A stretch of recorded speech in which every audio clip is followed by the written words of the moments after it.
कहते हैं विनाश काले विपरीत बुद्धि।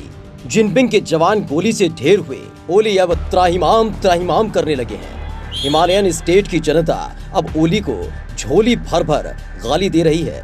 वजह एक नहीं है, कई है। न टाइम पर लोगों को दवा मिल रही है, न राशन का सामान। तानाशाह जिनपिंग की ओली यानी कमसिन राजदूत पर फिदा ओली ने भारत से भी दुश्मनी मोल ले ली है। दुश्मनी भी ऐसी कि न खुद की परवाह न देश की। 7 गांव की जमीन तक ड्रैगन के हाथों गवा दी गई।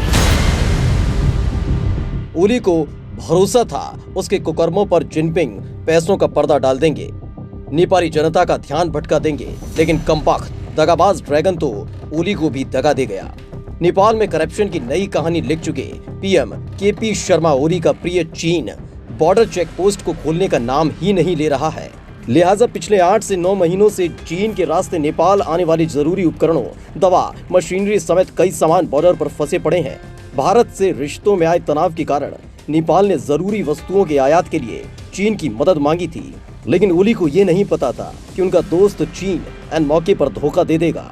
अब नेपाल में जरूरी वस्तुओं की किल्लत होने का अंदेशा जताया जा रहा है। चीन क्यों नहीं खोल रहा है बॉर्डर? चीन और नेपाल ने द्विपक्षीय व्यापार के लिए रासुबा गढ़ी, केरुंग और तातोपोनी खासा में बॉर्डर चेक पोस्ट का निर्माण किया था। इस रास्ते से नेपाल में दवाइयां, आवश्यक खाद्य पदार्थ और जरूरी साजो सामान की सप्लाई होती है। लेकिन चीन ने कोरोना वायरस के संक्रमण का बहाना बनाकर जनवरी से ही इन दोनों चेक पोस्ट को बंद कर दिया है। नेपाल सरकार ने बार बार अनुरोध किया, लेकिन तानाशाह जिनपिंग ओली की एक नहीं सुन रहे। नेपाली वेबसाइट माई रिपब्लिका ने छापा है कि नेपाल में चीन की अघोषित बंदी की वजह से आवश्यक वस्तुओं की कमी हो गई है। सिंगती हाइड्रो पावर प्रोजेक्ट से जुड़े चीनी उपकरण पिछले 8 महीनों से बॉर्डर चेक पोस्ट पर ही फंसे पड़े हैं।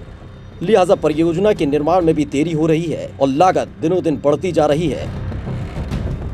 नेपाली सरकार की नहीं सुन रहा चीन। चीन के व्यापारियों ने सरकार से अनुरोध किया है कि वो चीन से बात कर इन चेक पोस्ट को जल्द से जल्द खुलवाएं। नेपाल राष्ट्रीय उद्यमी महासंघ ने कहा है कि माल से लदे हुए 1000 से ज्यादा ट्रक अकेले केरुंग में अटके हुए हैं। नेपाल के उद्योग, वाणिज्य और आपूर्ति मंत्रालय के अधिकारियों की माने तो चीन से बार बार अनुरोध किया जा चुका है, लेकिन न तो कोई जवाब देते हैं और न ही रास्ता खोल रहे हैं। उल्टा चीनी सरकार ने नेपाल में कोरोना वायरस महामारी से निपटने के लचर तरीकों को ही मुद्दा बना दिया है। चूंकि नेपाल में कोरोना वायरस तेजी से फैल रहा है, ओली नेपाल में कोरोना से निपटने के लिए भारत पर इसका ठीकरा फोड़ते रहे। लेकिन अब तो हालात बहुत विकट हो चुके हैं। प्याज की आंसू रोने लगा नेपाल। भारत से दुश्मनी कर चीन की गोद में बैठना अब नेपाल को भारी पड़ने लगा है। आलम यह है कि ओली के इस फैसले से नेपाल के हालात बेकाबू होते जा रहे हैं।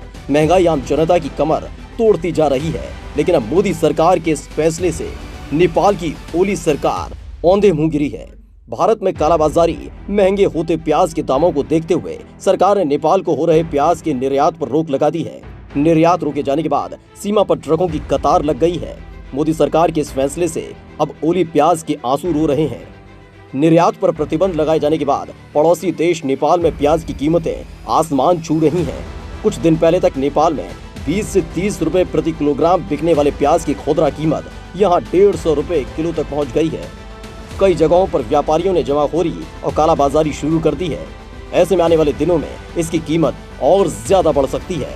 दरअसल भारत दक्षिण एशिया में प्याज का सबसे बड़ा उत्पादक है। नेपाल, बांग्लादेश, श्रीलंका और मलेशिया भारतीय प्याज पर निर्भर है। नेपाल में बढ़ते प्याज के दामों की वजह से जनता परेशान है और वो सरकार को कोस रही है। ओली को भारी पड़ रही खुद की बोली। पहले जब नेपाल और भारत के बीच संबंध अच्छे थे तो भारत हर तरीके से नेपाल की मदद करता था। लेकिन अब नेपाल चीन के हाथों में खेल रहा है और उसी के कहने पर ओली ने भारत से रिश्ते खराब कर लिए हैं। लेकिन अब चीन की दोस्ती ही नेपाल की अर्थव्यवस्था को गर्त में ले जा रही है। नेपाल में केपी ओली की सरकार को कोविड-19 और भ्रष्टाचार के मुद्दे पर जनता का भारी गुस्सा झेलना पड़ रहा है।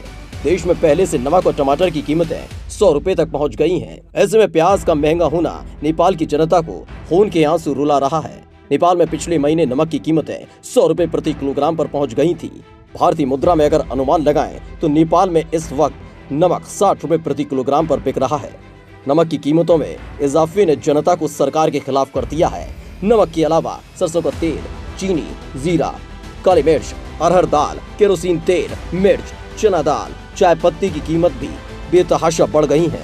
सरसों का तेल प्रति लीटर 200 नेपाली करेंसी की बजाय अब 800 नेपाली करेंसी की दर से बिक रहा है, जबकि चीनी प्रति किलो 70 नेपाली करेंसी की बजाय 400 नेपाली करेंसी और चाय पत्ती प्रति किलो 1000 नेपाली करेंसी के हिसाब से बिक रही है।